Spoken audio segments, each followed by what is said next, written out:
it's me. Let's talk about crisis, not just as something painful, but as something deeply meaningful. Spiritually speaking, crisis is nature's way of pushing us towards growth.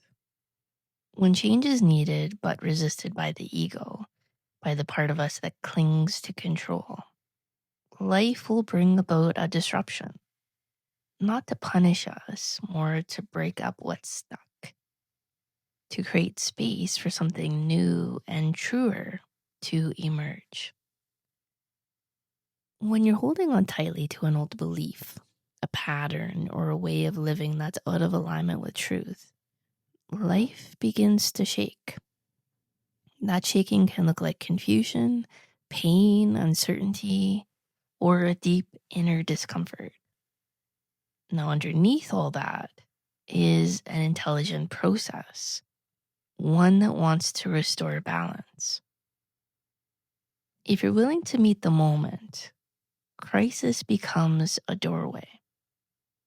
When you resist, it becomes more painful. And that's because you're fighting not just the event, but the very flow of life. The energy becomes clogged, and that resistance begins to spiral in on itself. That's how negative self-perpetuation begins.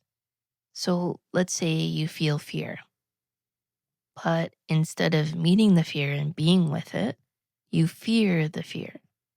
Then you become afraid of the fact that you're afraid of your fear. And that's the loop. And the longer it runs, the harder it gets to remember the original feeling. You lose touch with yourself.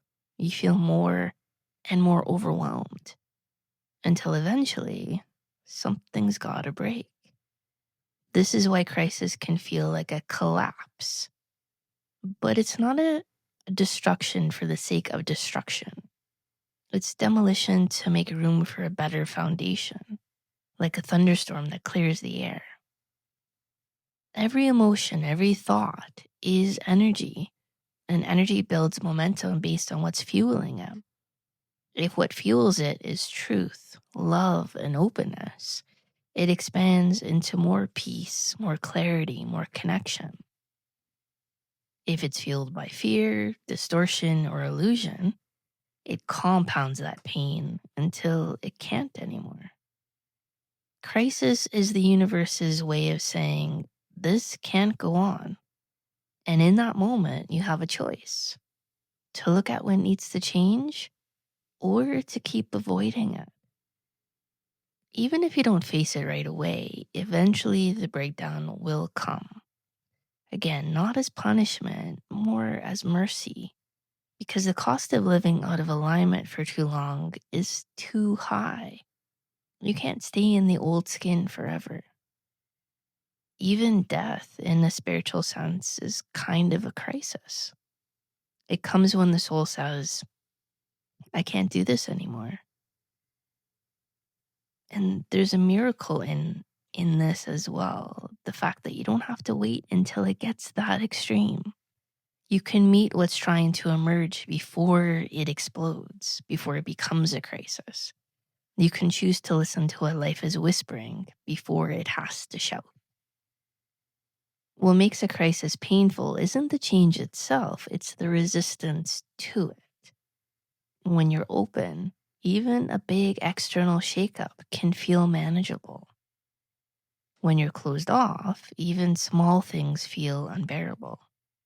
That's why two people can go through the same event and have totally different experiences. Pain is more about our inner state than the outer situation. And when we resist, we often fall into blame, either blaming others or ourselves. And that's just another way to avoid the real message. Saying, I'm terrible, is just as dishonest as saying, this is all someone else's fault. Both keep you from asking the real question.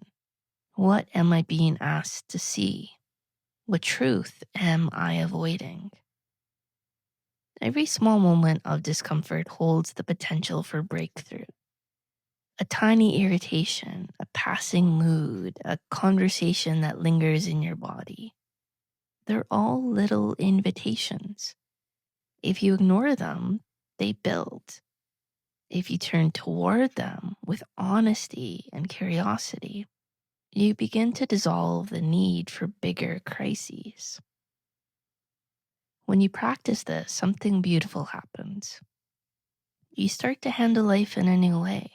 You stop being afraid of your own reactions. You stop projecting old pain onto others.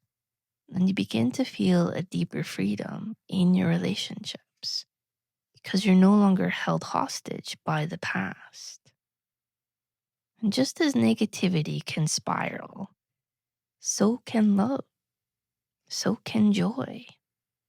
The more you allow those feelings to move through you, the more they generate themselves. You begin to realize that love isn't a limited resource. You don't run out of it by giving it. You actually become more of it.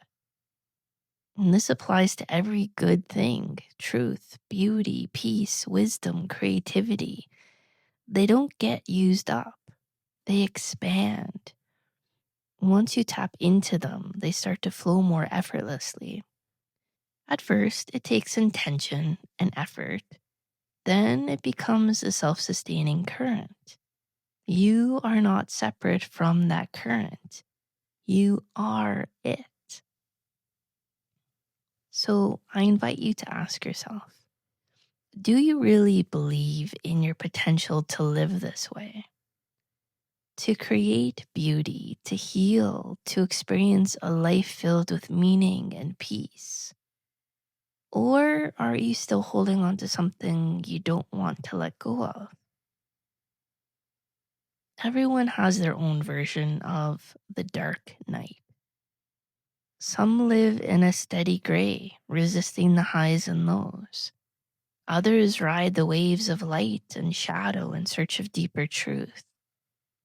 No matter where you are, the invitation is always the same: to see the message inside the discomfort and to choose growth over fear.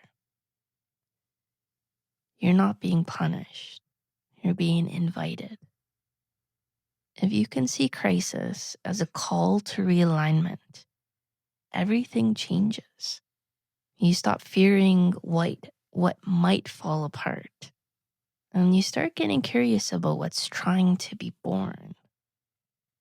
And the more willing you are to meet life as it is, the less you'll need crisis at all, because you'll be in rhythm with the very flow that creates worlds. Love you. Connect soon.